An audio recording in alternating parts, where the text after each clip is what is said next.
Okay, for this video, I'd like to show you how to tune up your bolt. And what I mean by tune up is replace the springs for the extractor and the plunger.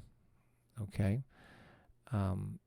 this is very important because if your gun isn't ex- uh, extracting the bullet or um, feeding the bullet, the next bullet in line, is most likely going to be the springs and not your magazine. So if it's not extracting the bullet or if it's jamming, trying to feed, it's feeding the next bullet without extracting the bullet, you're going to want to do this. And I recommend this for everyone. If your gun hasn't been fired in a long time, or if you're new to M1 carbines, definitely learn how to do this. It's real simple. Okay, you do have your extractor, and there's your plunger, and I'm going to show you something here.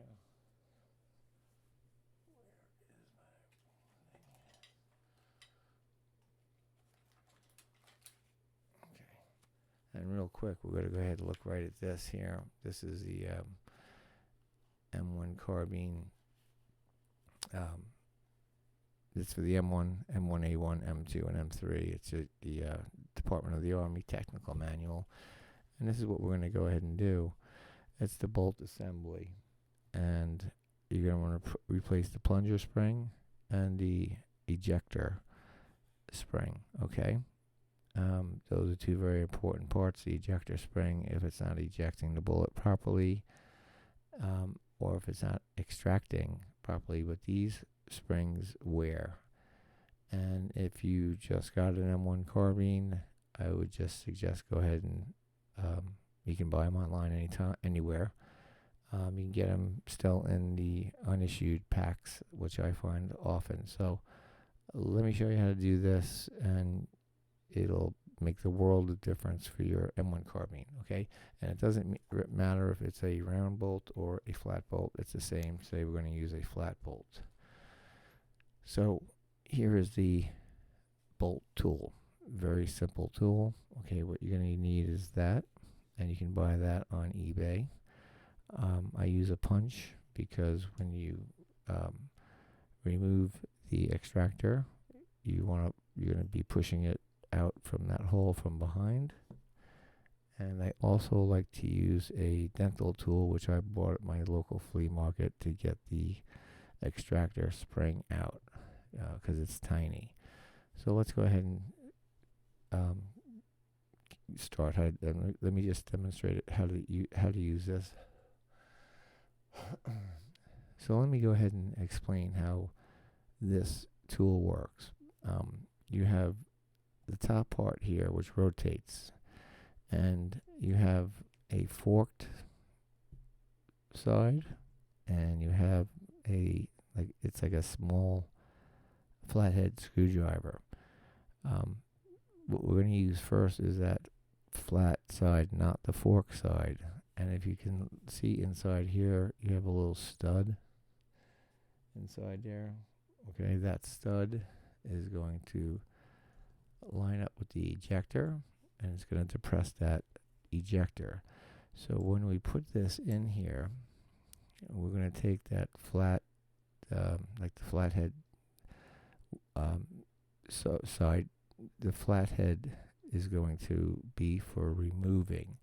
So when you put this in, you don't really have to apply pressure, but you're going to go ahead and slide it up. But you want to get this in right in where you see that little ejector, your little ejector head. Just go ahead and put that right in with it. You gotta kind of line it up right in there. You can hold a little pressure on it if you wish, which is probably good. And then go ahead and start turning this while holding it in the tool, and you're gonna start feeling that depress. Okay, and there it went. It just depressed that extractor head right in with the spring. So while holding, because it's under pressure now, we're going to go ahead and turn this over. And we're going to use our punch to go ahead and push out the extractor. Remember, this is under pressure, and there goes your firing pin. Now do not pull this out, because that little spring and the extractor tip will fly across the room, and good luck finding it. So just back off of this very, very, very slowly, and I would hold on, put a little pressure on it. Okay, nice and slow, and there you go. Now, when this comes out, you can take out your ejector. That's the spring you're going to replace. Here's your extractor head, and this is the little guy in here, if you can see in there. This is the little spring that's a little bit harder to get to, but that's it. Once this is all done, what I do is go ahead and inspect everything. You can go ahead and clean them all up, but this does come out from here. You can buy packs of these unissued springs, as well as these, and just inspect your parts and go ahead and put the new springs. Just get rid of these springs. What you can do is, after you remove these springs, this tip will just press into the new spring, and you're going to go ahead and just do the reverse. So these are brand new springs, by the way. So what we're going to do is the exact opposite. First thing we're going to do is take that ejector spring and put it right in its hole there. Just drop it right in. Okay, and then we're going to take this and we're going to take this ejector tip here, drops right on top of that spring. That little stud goes into the actual spring itself. Okay, this is about the hardest part of this. Sometimes it can be a little hard. Other times it's not. This time it wants to be a little difficult. Here we go. Okay. Okay, here we go.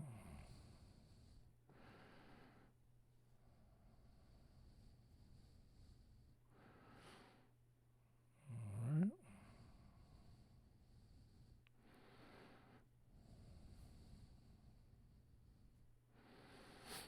Okay, we'll go ahead and put that right. Let me see something here. Let me take this out.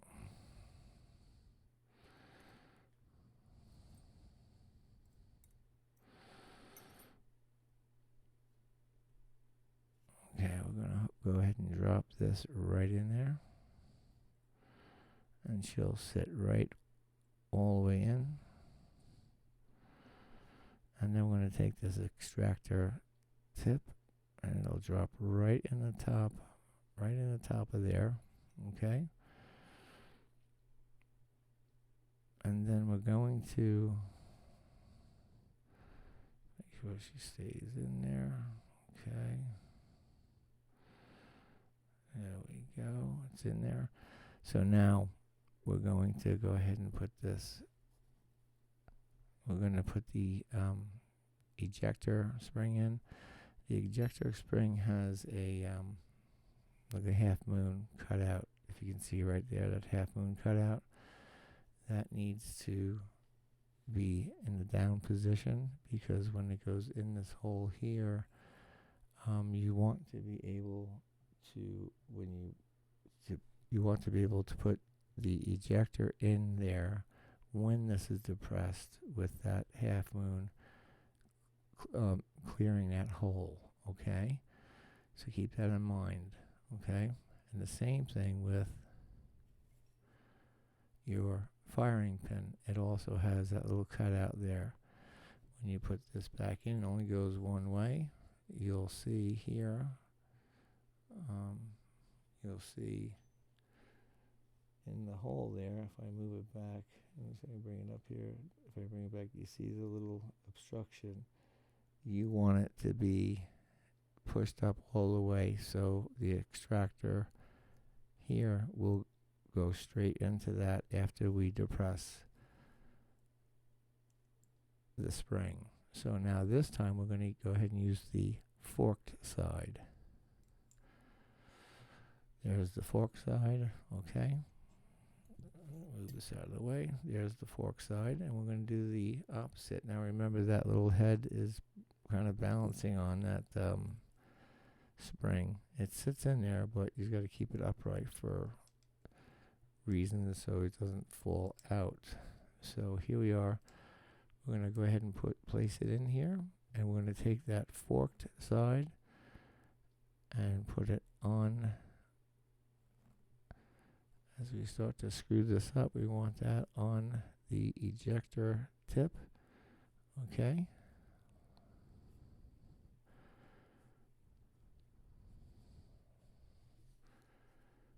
As we turn this, hang on a second. Hang on a second, we want to make sure this is backed out. We'll back this out all the way. Okay, so remember that stud. And when we lay this back in, that stud is going to line up with the plunger, and that stud's going to line up with the plunger, and we want this forked end to depress that extractor spring. So we're going to go ahead and turn this, and you'll see it starting to get close to there. There it is now on the extractor itself. I always want to know about this. Hang on a second. Should this be turned a little bit? I think it's supposed to be turned a little bit. Let's take a look here. Does that help?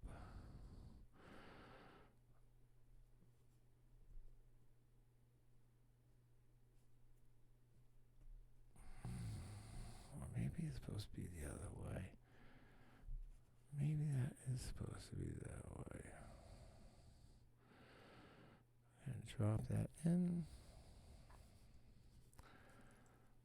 Okay, now we're going to go ahead and bring this forked part down here as we screw it up. You'll see the forked part start to depress. Why isn't it depressing? That's really strange.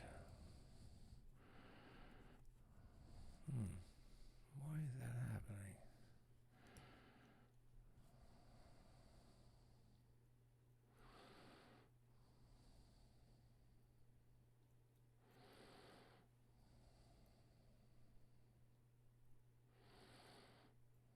Let's see if that works.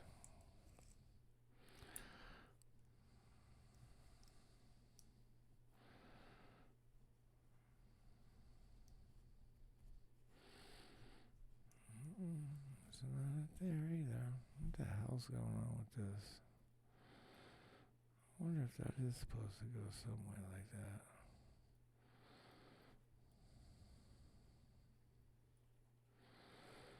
Maybe it is supposed to go this way.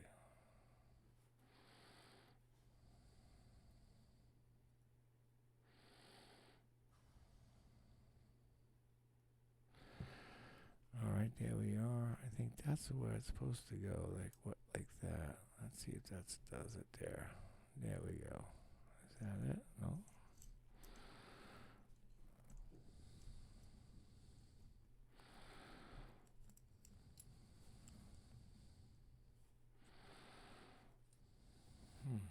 The hell's going on with that guy? How does this thing go anyway?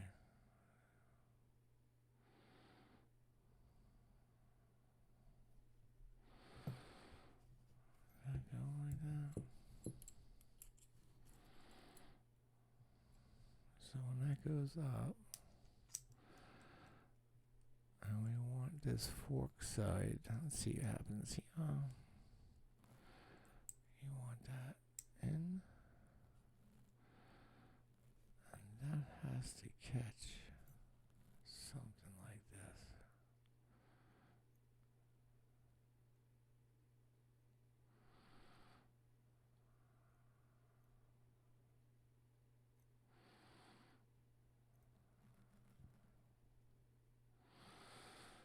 Let's see what happens here.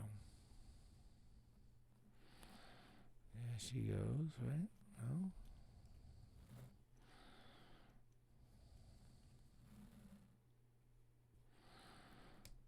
Here we go. Going straight in now. Okay, there it goes straight in. Okay. Once that's all depressed, you can take your extractor, go ahead and put it in, and you'll usually hear it click. If you need to turn a little more. And if it's not going in, we have the plunger itself, which is a problem. We don't have the plunger straight. So back it out gently. We don't have the, okay, this ejector, that half moon has to be straight. It has to go over the top of that hole, if you can see that. Okay, so when this goes in, it's going to go over the top of that hole. Okay, so here we go. I'm going to go ahead and put it back in. Okay, we're going to use the forked end. We're going to go ahead and line that stud up. And we're going to go ahead and start turning. We have the forked end going to depress the ejector. Or the extractor rather. There it goes all the way down. Okay. And we have a clear hole for you to place the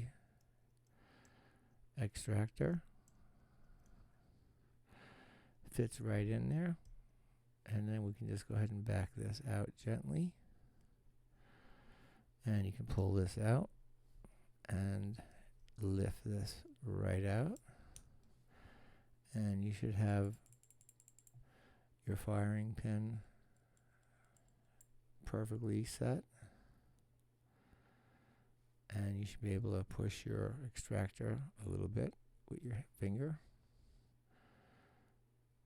And that is all she wrote.